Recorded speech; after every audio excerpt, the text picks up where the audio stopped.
Welcome to the Real Business Lifetime Lessons podcast, where Carolina business leaders get real about growth, grit, and leadership. Today's guest is Jason Hall. Jason Hall is a military veteran and a business owner with experience across several industries across North Carolina. In this episode, he discusses what he's learned about growing businesses, leading teams, and building strong community connections. Thank you for joining us, Jason. Good morning. Thanks for having me on. Jason, would you take a quick moment to give us a brief overview of all that you're involved in the business world in North Carolina? I own a couple different businesses. My primary business is in the seafood industry. It's a company called Washington Crab. We process seafood and then we wholesale it. We sell it direct to consumer via our retail store and some farmers markets. And then we also have a restaurant as well as part of that. And then in addition to Washington Crab, own a bookstore in town. It's called Pamlico Books, and we sell new and used books there. And then own a telecommunications company that does fiber installation, and a real estate investment company. When we first met, you mentioned that you've been a part of at least 7 different businesses throughout your career. Throughout all those experiences, what keeps pulling you into building and running small businesses or large businesses in several cases? Well, first and foremost, I really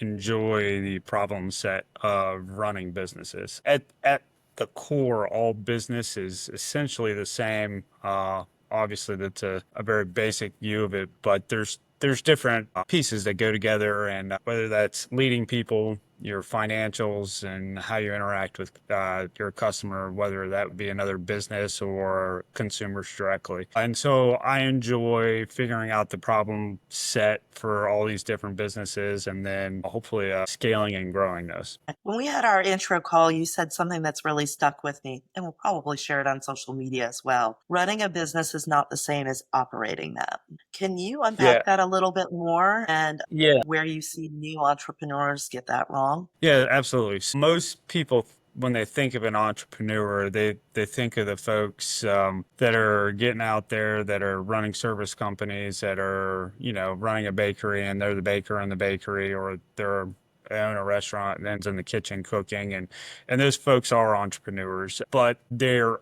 operating a business that they're choosing to make their full-time job. If an entrepreneur wants to get to the point where they have financial freedom and the ability to do things outside of a daily job, they have to get past operating the business and owning the business. And so what that means is you have to scale it to a point where you can hire a general manager to run that business for you and still have enough on your bottom line to then step away and either continue to add pieces and layers to that business to continue to grow it, or to go and find another project to add to your portfolio.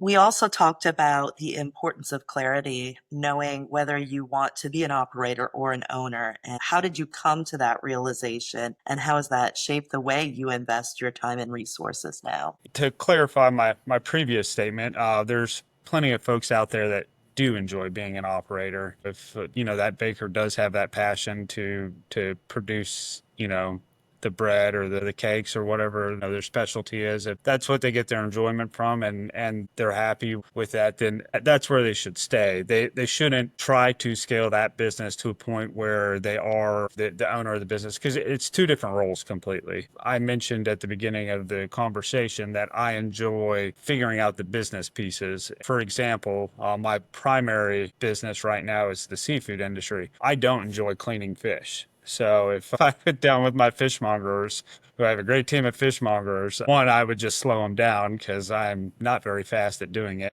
But it's just a totally different job. I do enjoy interacting with my customers, but also I have a good staff that does that for me as well. And the big focus for me is we're onboarding a national grocery store chain right now. And we're going to be able to provide fresh tuna, swordfish, and other pelagic type fish to this store that currently doesn't offer it to any of their customers along the Carolina coast. I'm also working on shipping food across the United States. About 8 months ago, we started shipping our seafood that we specialize in here across the eastern United States. Those are things, as the business owner, that I'm creating these systems that then can be operated by employees and managers. So circling back around, you got to understand what you, as an entrepreneur, what you're looking to get out of your experience. Are you looking to build your wealth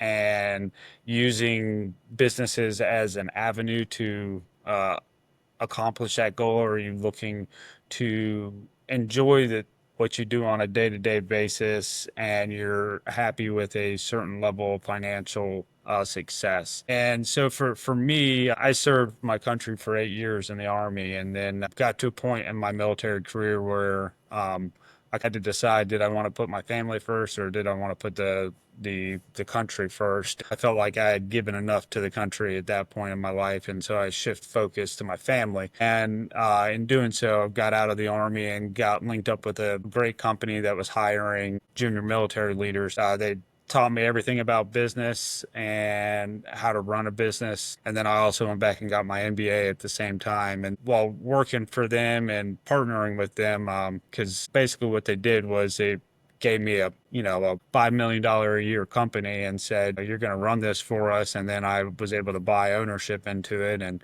I got to the point where I doubled the size of that business and decided that it was time for me to step out and do my own thing, because I had determined I really enjoyed that, like I said, that problem set of figuring out the customer, the product, the team, growing it to a point. And then I internally know that I like project based endeavors. So I don't like to be stuck in something forever. I like to do something for a while, get successful at it, and then move on to the next thing. Part of that too was my military background. I was an intelligence officer. I went from one problem set to the next problem set, one unit to the next unit, and so I never was too stationary. And so I've kind of evolved as a leader to enjoy moving from project to project. And I know that about myself, and I treat my businesses the same way now. All my kids know that they're not going to be taking over these businesses. They are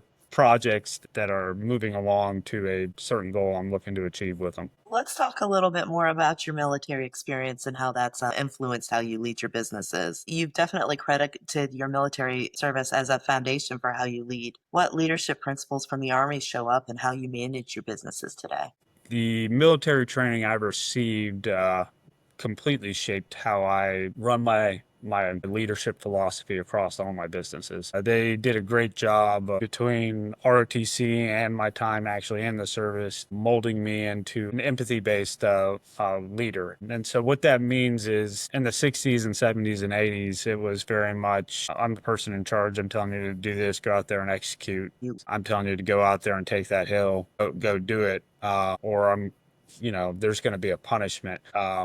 When I joined in RTC in 2003, it was much more of uh, figure out what the objective is and how you're going to accomplish that objective as a leader, but then understanding your folks and what drives them, and then essentially using the soft leadership skills to convince them that it's a great idea to go out there and accomplish those goals for you, and trying to instill in them that it was essentially their idea, that they came up with it, because the psychology behind it is they're going to be more bought in if it's an idea that they've created and have a passion about, rather than just being told to go and do something that they don't understand the so what behind it. And so fast forward, into the civilian world, as I like to say, because, at the end of the day in the Army, you still, when you have the rank and you tell someone to go and do something, regardless if you use those soft skills or not, they're still going to go out there and do it. But that is not the case in the civilian world.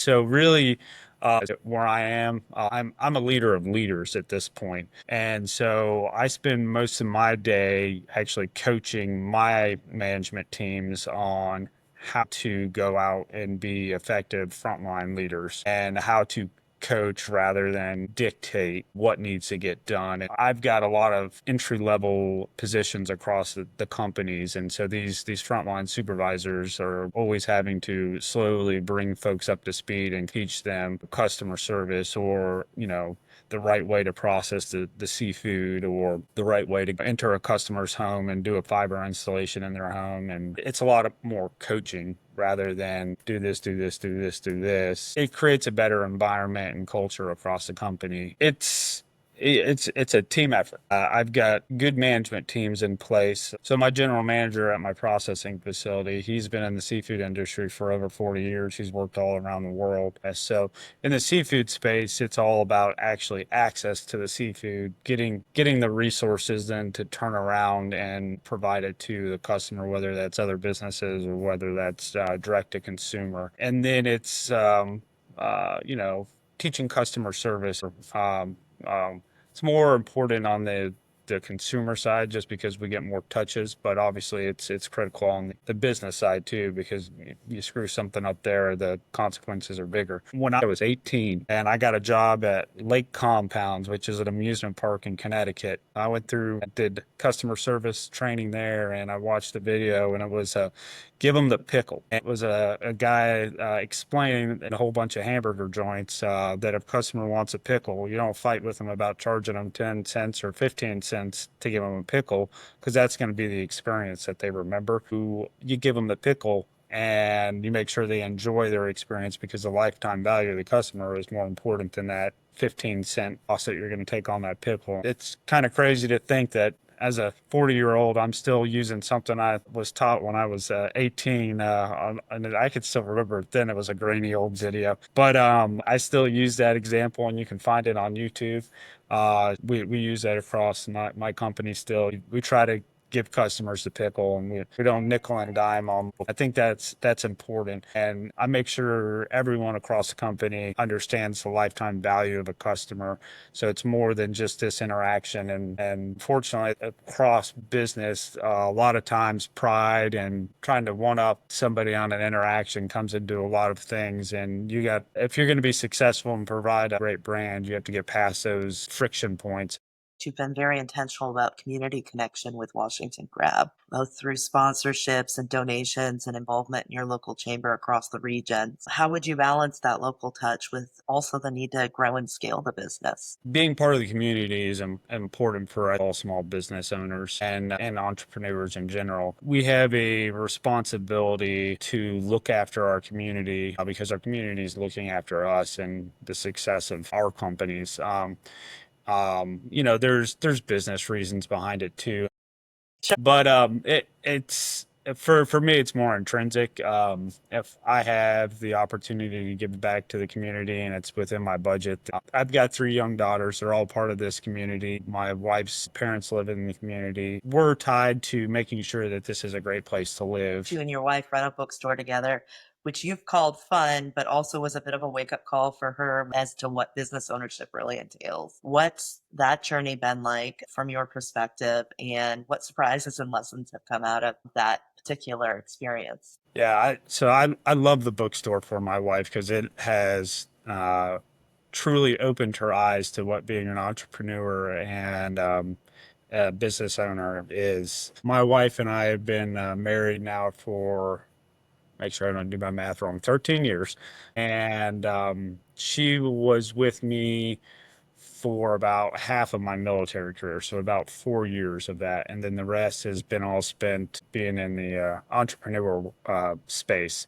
My wife has her master's in education, and as we moved around with my military career and then got involved in my first business outside of the Army in Northern Virginia, she continued to use that degree, and she's been an elementary teacher for many years. When we moved to North Carolina to pursue Washington Crab, she was involved with Washington Crab initially, but she wasn't necessarily getting any fulfillment out of it and decided to go back to teaching. She moved back into teaching for a few years. The opportunity presented itself to buy the local bookstore in town, and we were literally driving back from Florida, and it popped up on Facebook as available for sale. She looked over at me. She's like, "I want to buy this. Can we buy it?" And I said, "Yeah, let's do it." And a week later, we were pretty much under contract and soon to be owners of the local bookstore.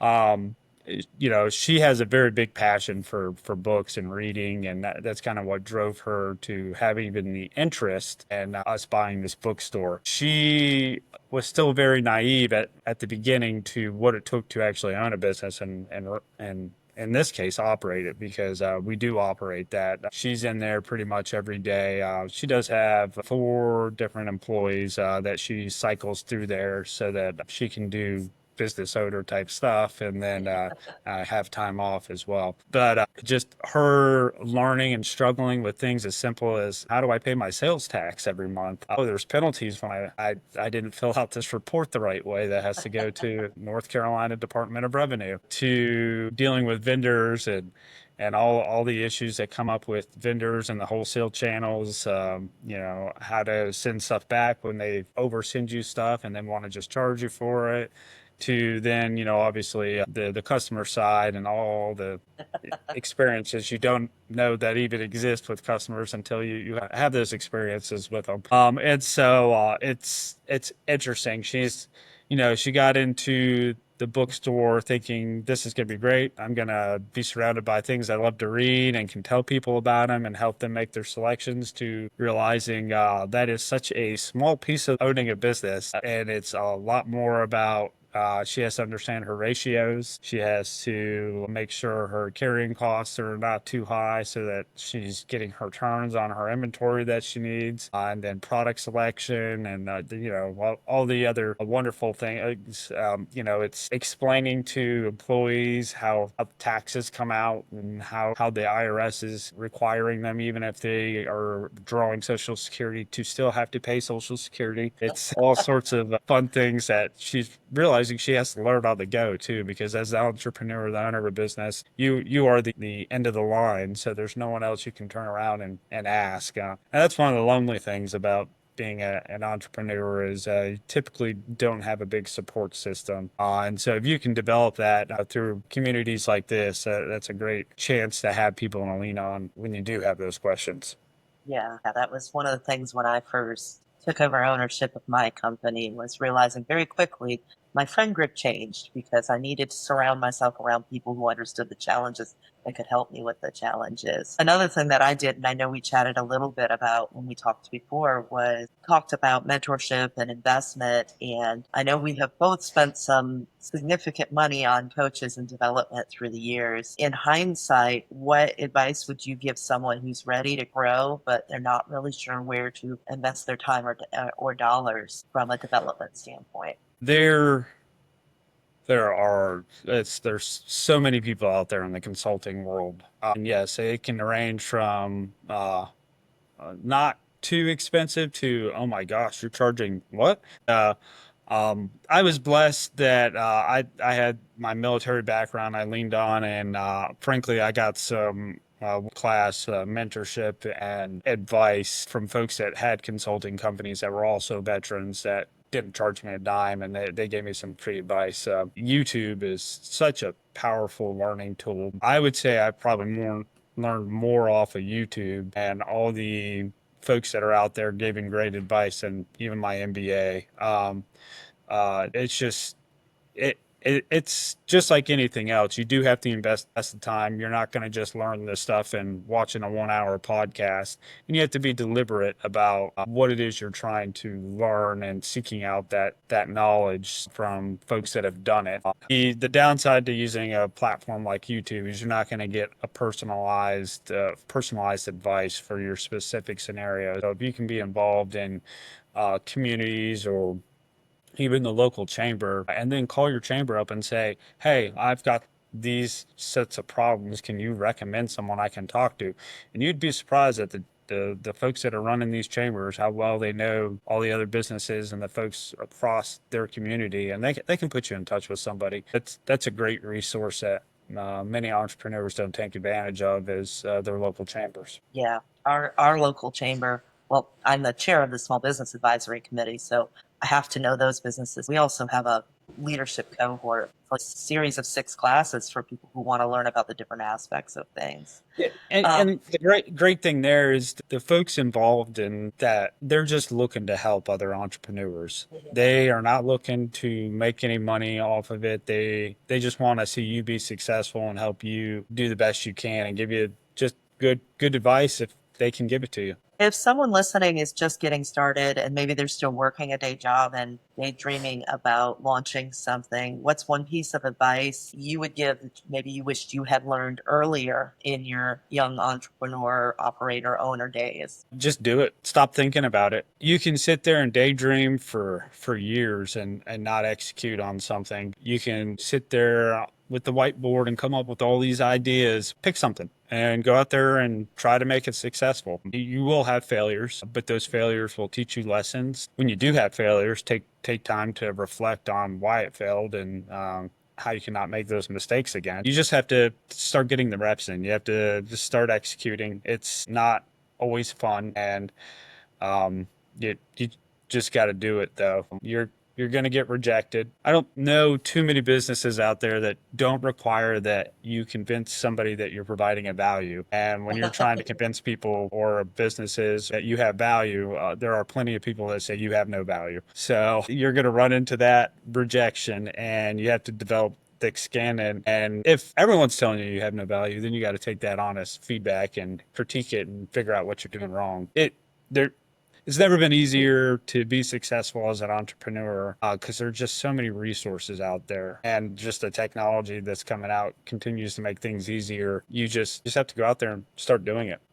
If you had to name one podcast or YouTube channel or book for a young entrepreneur, where would you tell them to go? Well, I like Alex, his last name. It's Persian. Hermuzi, I think is how you pronounce it. He's all over social media. Acquisition.com, I think, is his big baby right now. And he basically looks to acquire businesses that are around like that 10 million mark and then help them scale up to that $100 million mark and then turn around and sell them to larger corporations. And so he's got a lot of great advice on there. He's what's coming up on my Instagram and YouTube shorts right now, all the stuff that he's putting out there, and his wife. They both got really strong business minds and seem to have decent leadership principles. Although one of the things that really was formative in developing my mindset is Robert Kiyosaki and all his books, understanding how money works, Rich Dad, Poor Dad, he's got such an enormous amount of different products and books out there at this point. When I started reading them, it was just Rich Dad, Poor Dad. But,